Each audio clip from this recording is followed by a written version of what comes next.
In his nationwide address to usher in the start of 2017, China's President Xi Jinping said he was seriously concerned about people living in hardship in his country, those who struggle to find jobs, housing, health care, and education for their children.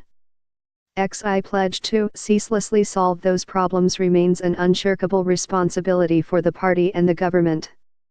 But as the year draws to a close, tens of thousands of migrant workers are being tossed out of their homes in the freezing cold and biting winds of the Beijing winter, with little or no notice. It is a mass eviction sparked by a fire in a crammed and unsafe apartment building on November 18 that killed 19 people, but is part of a broader plan to modernize, beautify, and gentrify the Chinese capital as a showcase for the Communist Party. To many Beijing residents, it's seen as callous and cruel. It also has touched off a rare outpouring of sympathy from the middle class toward the poorer sections of society who form the backbone of China's economy but suffer the blunt end of communist rule. Hundreds of volunteers have gathered to help migrant workers with offers of temporary accommodation or assistance in moving their belongings. Others have brought soup or food to the evicted people, or donated warm clothes. Many more have taken to the internet to declare their anger, sharing videos and photos of migrants thrown out of their homes.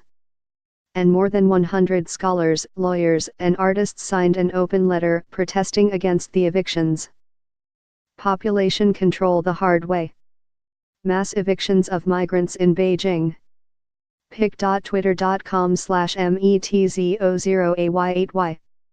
Jill Sabri, at Gil Sabri, November 24, 2017.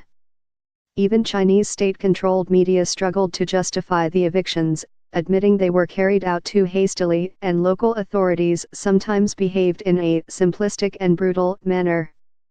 But the response of the authorities has been typically defensive.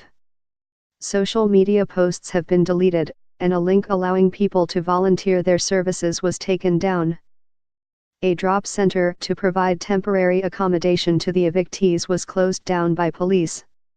In communist-ruled China, and especially under Xi, civil society is suspect, and any attempt to protect the poor against abuse by the state is seen as dangerously subversive.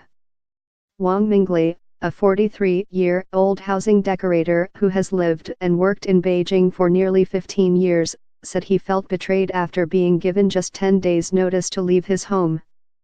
When they needed people to work and build the city, they welcome us, he said. Now the construction's almost done, and they want us out. Just a few hundred meters away, Sukeu, 38, packed his belongings into boxes and bags, while his wife Yang Wan cooked a final meal in the kitchen of their tiny room. In a row of one-story house.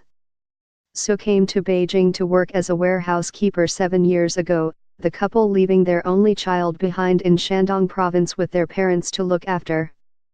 But now he feels he has no choice but to admit defeat and go home because he can't find anywhere affordable to live. "I don't want to leave Beijing," he said.